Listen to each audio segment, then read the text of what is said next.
pessoal, tudo bom? Então, voltando aí para nossa aula, na última aula aí, na aula 4 a gente fez, terminou aí o data frame, né? Terminando a primeira parte do nosso projeto. E agora, para dar continuidade ao nosso projeto, o que nós vamos precisar é voltar no site Fundamentos. Tá? Eu vou entrar aqui no site Fundamentos, Banco Bradesco, e a gente tem que pegar agora os proventos de todas as ações, tá? Só tem um problema, né? Quando eu venho aqui, eu vou ter que fazer outra interação, tá? Por quê? Porque você já conhece requisição HTML, você já viu isso, né? Então eu estou vendo aqui que existem dois parâmetros, tá? Depois da vírgulazinha aqui começam os parâmetros. Então eu tenho o parâmetro papel e o parâmetro tipo, tá? Esse parâmetro tipo, ele não vai ser alterado, vai ser sempre o tipo 2. E o papel ele vai mudando a cada ação que eu tiver, tá? Recapitulando aí um pouco, lembrando um pouco para vocês, né, que a forma que as ações têm de pagar os investidores são os proventos, certo? Existem dois tipos de proventos, o juros sobre capital próprio e o dividendo. Qual é a diferença? O dividendo ele já é líquido de tributação, por quê? Porque ele já foi tributado, certo? Na distribuição ali dos dividendos, ela ocorre depois da tributação, tá? Então, só uma questão técnica, né? E o juros de capital próprio ele ainda vai ser tributado, tá? Então, se você receber dividendos, ele é líquido de imposto. Se você receber juros de capital próprio, você vai ser tributado ainda. Mas enfim, vamos lá. Então, vou voltar para a nossa aula. O que é que a gente vai precisar agora? A gente vai precisar criar uma nova interação, certo? Um novo looping, um novo laço dentro da página Fundamentos. Agora buscando todas as ações. Por exemplo, aqui eu estou no Banco do Brasil, né? Eu vou ter que ir, deixa eu ver se eu sei outra aqui, BBSA3, não sei se é isso, Banco do Brasil, não é, Banco do Brasil, Banco do Brasil, BBSA3, BBAS, né? Troquei aqui. Então vamos lá. Então proventos, né? Então tá aqui, ó, BBAS3, que é o Banco do Brasil, tava lá no Bradesco, o que mudou foi só a sigla da ação, ok? Então vamos para cá, né? Vamos criar uma nova linha de código. O que a gente vai precisar agora, pessoal, é criar uma lista para que a gente possa interar, né? Eu possa pular de elemento em elemento dessa lista, buscando lá nesse site. Eu acho que não ficou bem claro, vamos tentar explicar aqui de outra forma. Eu tenho aqui a lista de ações que está na coluna papel do meu data frame, certo? Então, eu posso filtrar essa informação de duas formas, tá? Eu posso filtrar essa informação usando um ponto, chamar aqui a coluna papel. Opa, lembrando aqui que o Python é case sensitivity. Então, se tiver letras maiúsculas ou minúsculas, ele vai fazer diferença, tá? Vou dar um exemplo aqui. Se eu chamasse a coluna papel com P minúsculo, ela não existe, tá? Então, eu vou chamar com P maiúsculo. Certo? Então, eu acabei de filtrar o data frame, trouxe apenas a primeira coluna, tá?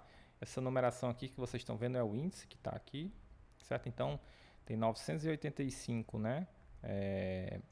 Papéis no meu data frame. 986, né? Começa com 0, então tem um a mais. E existem duas formas de filtrar esse data frame. Esta forma, usando um ponto, tá? Por que eu não indico essa forma? Porque se você tiver uma coluna que ela tem um caractere especial, por exemplo, essa aqui, ó, que é P/L, né? Você não vai conseguir filtrar. Por quê? Porque esse caractere aqui ele tem uma função dentro do Python, ele é a barra de divisão, tá? Então ele vai entender que você está tentando dividir o P pelo L, isso não está dando certo, né? Então ele não entende. Como é que eu faço para resolver isso? Eu boto aqui esse colchetes, né? E vou botar aqui, pode ser aspas simples ou aspas duplas, tá? Para transformar isso aqui em texto. Então, quando eu transformo em texto, agora ele entende que é a coluna PL, né? P sobre L. E da mesma forma que eu voltar aqui para papel, tá? Ele vai conseguir também filtrar o meu data frame. Então, eu prefiro essa opção, tá? Sempre uso essa opção, porque ela é, digamos assim, mais conforme, né? Então, toda vez que eu tentar filtrar algum tipo de dado, eu copiando lá o nome certo, ele vai conseguir fazer o filtro, ok? Pessoal, quando eu fiz esse filtro, eu ainda não tenho uma lista. O que é uma lista? Lembrando para vocês, né? Então, uma lista, pessoal, é quando eu tenho isso aqui, ó. 1, 2, 3, 4, né? Organizado. Isso aqui é uma lista, tá? Então, eu tenho o parêntese, né? O colchete aqui que define a lista, né? O parênteses define uma tupla e as chaves definem um dicionário, certo? Se você quiser saber mais, já falei sobre, né, fundamentos de Python, então se você quiser saber um pouquinho entre a diferença desses elementos, dá uma pesquisada aí que você vai entender um pouco, tá? Basicamente, a lista, né, permite a alteração dos elementos dentro da lista, a tupla, que é o parênteses, ela não permite, e o dicionário ele funciona como chave-valor, né? Então eu tenho dois elementos conjugados, né, ou mais, que são ligados por uma chave, tá? Então não vou entrar muito a fundo nisso, a gente vai precisar disso agora. Se atentem para a lista, tá? Então como é que eu transformo isso aqui numa lista? Como o Python é uma linguagem de alto nível, você já aprendeu, eu vou escrever uma frase, né, um contexto, para que ele faça a transformação desse meu elemento, vamos dizer assim, tá? Dessa minha coluna de papel para uma lista, tá? Então, como é que a gente vai fazer isso?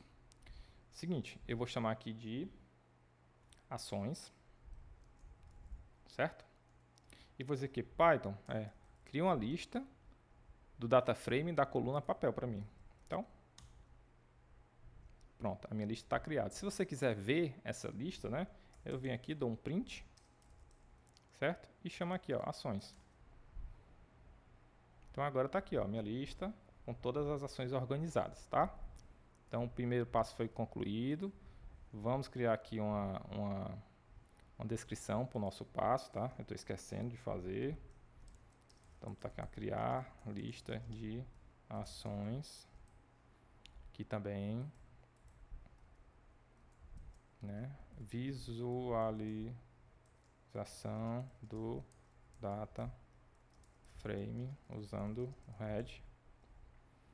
Ok? Isso aqui não vou precisar, vou apagar, tá? Vou fazer melhor, vou aproveitar essa linha aqui, vou só dar um. Então agora, pessoal, a gente vai entrar numa parte de lógica de programação, tá?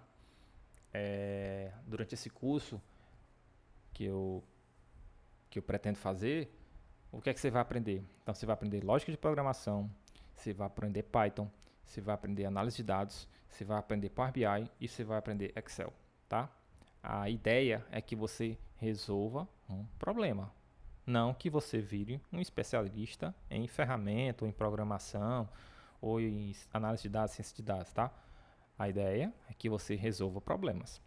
Então, se você tiver uma caixa com várias ferramentas, dentre elas programação, um pouco de análise de dados, né? Consiga utilizar ferramentas bem como o Python, extração de dados, como o Power BI na visualização de dados, como Excel, né, para montar uma coisa mais rápida, um relatório.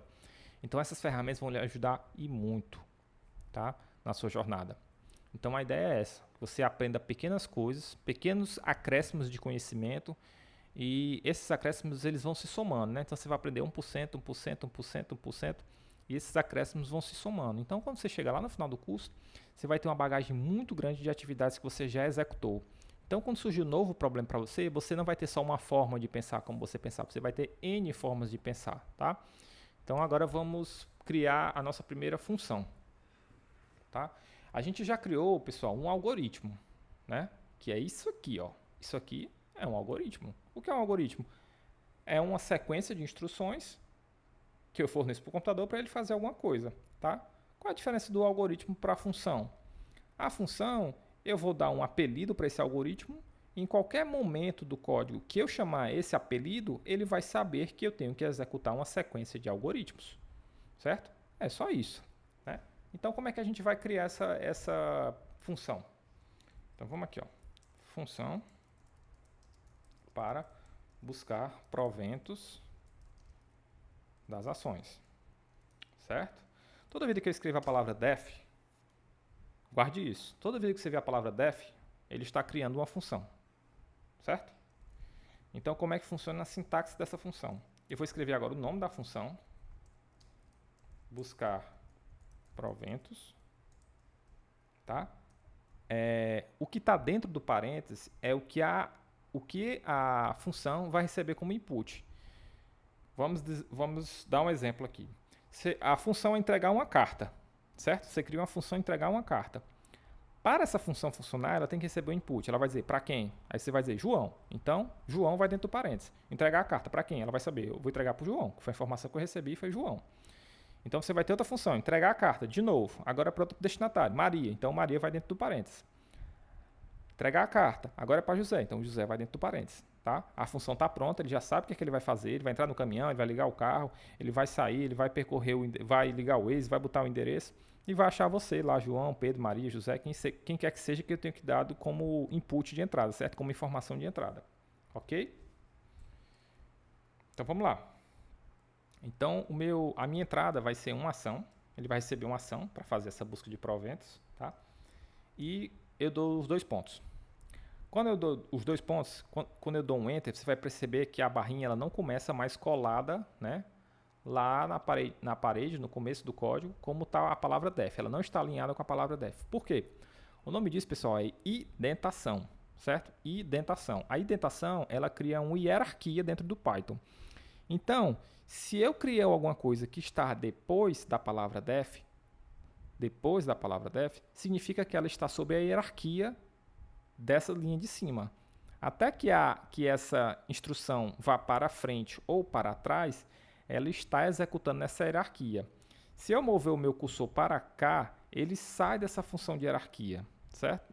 Então eu vou voltar para cá e vou começar a criar o código, tá? Primeiro eu vou definir algumas variáveis. Você viu quando a gente consulta lá o site, eu tenho 2 parâmetros, que é o papel e o tipo, tá? Então eu vou criar esses parâmetros aqui. Então eu vou dizer, ó, parâmetros igual. Vou criar um dicionário. Lembra que eu falei para você? O dicionário é um conjunto de chave e valor. Então, a chave é papel. Né? E o que é que eu vou receber como valor desse papel? Eu vou receber um string, um texto, que é o str, significa string. Ele está transformando isso aqui em texto. Então, ele vai receber o nome da ação. Certo? Ele vai receber o nome da ação e vai transformar num texto. Por quê? Para não ter problema de eu ter uma ação com números e ele entender aquilo ali como um número, tá? Como um inteiro. Então, ele vai entender como um texto. Vou dar uma vírgula, vou começar agora outro conjunto de chave e valor. Agora eu vou chamar a chave de tipo. E qual vai ser o valor que tipo vai receber? Vai ser o valor 2, né? Que é o valor que está lá quando a gente consulta o site, tá? Então, aqui é o valor, 2. Ok? Então eu criei os parâmetros, né? Que a minha busca vai receber. Então ela vai receber como parâmetros a ação e o tipo 2. Que é o que está lá cadastrado no site. O que é que significa, Thales? Não sei, mas está lá, certo? A ação eu sei que eu tenho que trocar. Esse tipo 2, não sei, posso ir lá e testar, mas é o que está lá no site, tá? Então, vamos começar agora a requisição no site. Então, você já sabe que o response, né, é a resposta que o site vai me dar uma requisição utilizando a minha biblioteca requests. Ok? Então, eu vou chamar aqui a biblioteca requests. Vou dizer, ó, vai lá nesse site, ok? Qual é o site? Vamos pegar aqui.